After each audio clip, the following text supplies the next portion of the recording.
आज का टॉपिक है एशियाई बैंक। ये बहुत अच्छा चैप्टर है और इसका सवाल एग्जाम में कई बार आता है, तो आपको इसको ढंग से पढ़ना है और इसको याद करना है। इसका सवाल 15 नंबर का भी आता है और 7 नंबर का भी आता है, तो आपको सीरियस होकर इसका सवाल को पूरा करना है। एशियाई विकास बैंक, नाम से पता है एशियाई विकास बैंक एक क्षेत्रीय विकास बैंक है जिसकी स्थापना 19 दिसंबर 1966 मतलब 19 दिसंबर 1966 में एक क्षेत्रीय विकास बैंक के रूप में स्थापना की गई थी, जिसे हम एशियाई विकास बैंक एडीबी के नाम से जानते हैं। इस बैंक की स्थापना का उद्देश्य एशिया प्रशांत क्षेत्र में आर्थिक और सामाजिक विकास को गति देना था। आज हम एडीबी के विस्तार के बारे में अपन जानकारी प्राप्त करेंगे।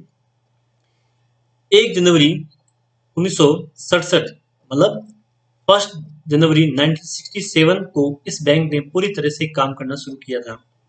इसका मुख्यालय मनीला में, फिलीपींस की जो है, फिलीपींस में मनीला, फिलीपींस की इसकी राजधानी है मनीला, वहां पर स्थित है। इसकी अध्यक्षता हमेशा एक जापानी को दी जाती है, जबकि इसके 3 डिप्टी चेयरमैन का संबंध अमेरिका, यूरोप और एशिया से होता है। एशियाई विकास बैंक के वर्तमान और एशियाई विकास बैंक के निदेशक मंडल के अध्यक्ष ताकेहिको नकाओ है, जिसका संबंध जापान से है। अब ये तो इसके बारे में कुछ खास से बात की। अब इसमें एशियाई बैंक के कार्य कौन कौन से हैं, इसका भी इसे आता सवाल आता है कि एशियाई बैंक के कार्य बताओ। ठीक है, ये 2 नंबर का सवाल भी इसमें आ सकता है। एडीबी अपने विकासशील सदस्य देशों के आर्थिक और सामाजिक विकास के लिए ऋण और इक्विटी निवेश की व्यवस्था करता है। विभिन्न विकास परियोजनाओं और सलाहकार सेवाओं की तैयारी और क्रियान्वयन के लिए तकनीकी सहायता प्रदान करता है। सदस्य देशों द्वारा विकास के लिए विकास संबंधी नीतियों और योजनाओं के समन्वय में सहायता के लिए अनुरोध करने पर प्रतिक्रिया देता है। एडीबी द्वारा 1974 में एशियाई विकास निधि का गठन किया गया था। एशियाई विकास निधि का गठन किया गया था, जिसमें रियायती दरों पर एशियाई देशों को ऋण प्रदान करने की योजना की। अब है वित्तीय संस्था के रूप में क्या काम करता है एडीबी। बहुपक्षीय विकास को समर्थन देने वाली वित्तीय सहायता के रूप में एशिया विकास बैंक निम्नलिखित सुविधा प्रदान करता है। पहला है ऋण देता है, दूसरा है तकनीकी सहायता देता है और नेक्स्ट तीसरा है अनुदान देता है, एड देता है, सहायता। एशियाई विकास बैंक के ग्राहक इसके सदस्य देश हैं, जो इसके शेयर धारक भी हैं, शेयर होल्डर। इसके अलावा यह इक्विटी निवेश और ऋण के माध्यम से सदस्य देशों में विकास के लिए निजी उद्यमों को प्रत्यक्ष रूप से सहायता प्रदान करता है। एशिया विकास बैंक निम्नलिखित सहायता माध्यमों के द्वारा विकास को बढ़ावा देता है। पहला पॉइंट इसके अंदर है नीतिगत संवाद सुगम बनाना। दूसरा है सलाहकार सेवाएं प्रदान करना, वित्तीय सलाहकार की सेवा भी देता है, सलाह भी देता है, सेवा का मौका भी देता है। इसमें वित्त पोषक के रूप में संचालन के माध्यम से वित्तीय संसाधनों को गति प्रदान करना, जो आधिकारिक, वाणिज्यिक और निर्यात क्रेडिट स्रोतों को प्रोत्साहित करते हैं। इसके अंतर्गत और भी इसमें है कि इसके अंदर फंड कहाँ से आता है। एशियाई विकास बैंक के वित्त पोषक का स्रोत क्या है, ये भी सबसे इसके अंदर इंपॉर्टेंट है। एशियाई विकास बैंक दुनिया के पूंजी बाजारों में बॉन्ड जारी कर, बॉन्ड जो इसमें अपन ब्रॉड कहते हैं, इसमें और डिबेंचर भी कहते हैं इसे, ठीक है, बॉन्ड जारी कर धन जुटाता है, मतलब पैसे इकट्ठा करता है। यह संस्था अपने सदस्यों के योगदान द्वारा ऋण के माध्यम से ऋण लेने वाले द्वारा सदस्य देशों द्वारा धन जमा करता है और उसी के माध्यम से धन उगाही भी करता है। इसके अलावा ये संस्था कई विशेष निधियों के माध्यम से ऋण और अनुदान भी प्रदान करता है। वर्ष 2020 में 2010 में एशियाई विकास बैंक के पूंजी स्टॉक में भारत की भागीदारी 6.05% थी। इसके कारण इस बैंक की मतदान क्षमता में भारत की हिस्सेदारी 7.090% थी। सन 2015 में एशियाई विकास बैंक में भारत के शेयर हिस्सेदारी 6.5 थी, जबकि जापान की हिस्सेदारी सबसे ज्यादा 15.6 थी। एशियाई विकास बैंक द्वारा कितनी धनराशि सहायता के रूप में प्रदान की जाती है, ये अपन बात करेंगे।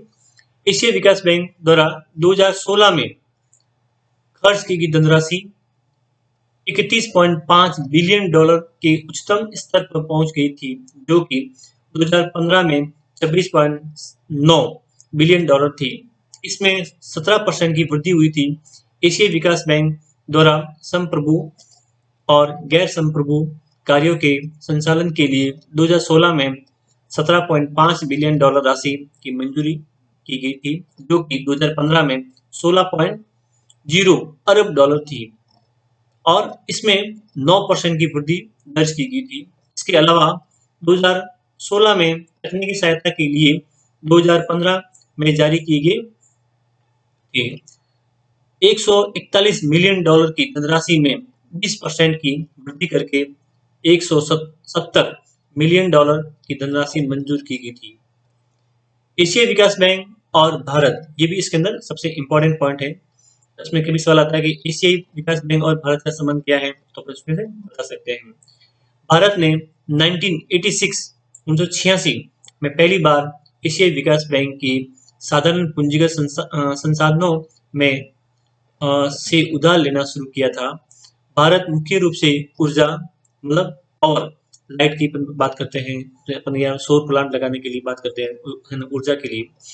परिवहन के साधन, यातायात के जो साधन है, रेल है, बस है, जो यातायात के जो साधन है उनको विकास के लिए। संसार, ठीक है, कम्युनिकेशन के लिए भी इसमें आता है। टेक्नोलॉजी जो इसमें है वो भी इसमें बात करिए।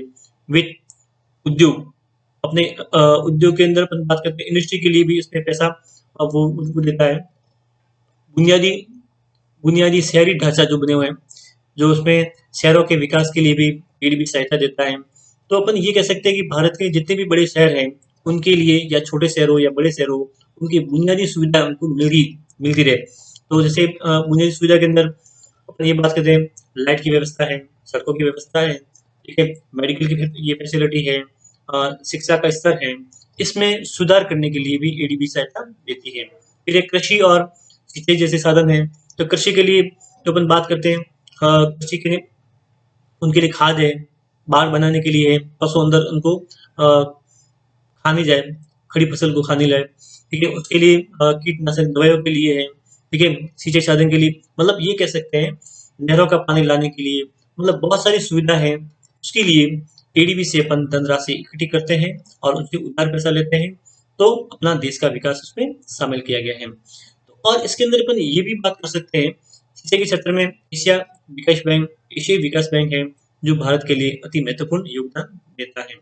अपन ये कह सकते हैं कि भारत के लिए ये एक गोल्डन अपॉर्चुनिटी है कि इससे अपन सहायता प्राप्त करते हैं और जिससे अपने देश का विकास निरंतर बढ़ता रहे।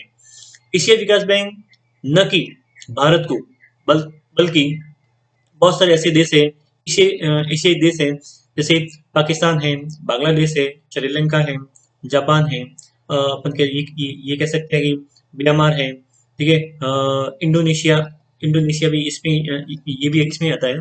तो आज बहुत सारे इसमें देश है, अपन ये कह सकते हैं एशिया के जितने भी तमाम देश हैं वो उसके अंदर शामिल हैं। वो इनसे सहायता प्राप्त करते हैं और धन की जो है उनके रूप में सहायता प्राप्त करते हैं, वित्तीय सहायता ये प्राप्त करते हैं, सलाह लेते हैं उनसे, बार बार उनसे ये सलाह लेते हैं, जिससे तकनीकी जो सहायता है, तकनीक ज्ञान के लिए टेक्नोलॉजी आज बहुत एडवांस हो रही है, तो एशियाई बैंक है वो इसके अंदर सहायता देती है। एडीबी का महत्वपूर्ण रोल अदा इसमें होता है। तो सिर्फ ये अपने ग्राहक जो है वो सदस्य देश है उनको ये सुविधा प्रदान करते हैं और बाकी कोई किसी को सुविधा प्रदान ये नहीं करते। इसका दूसरा आपको मैंने पहले ही बता दिया, इसकी जो स्थापना हुई थी उसके बाद इसने कार्य करना कब से प्रारंभ किया था?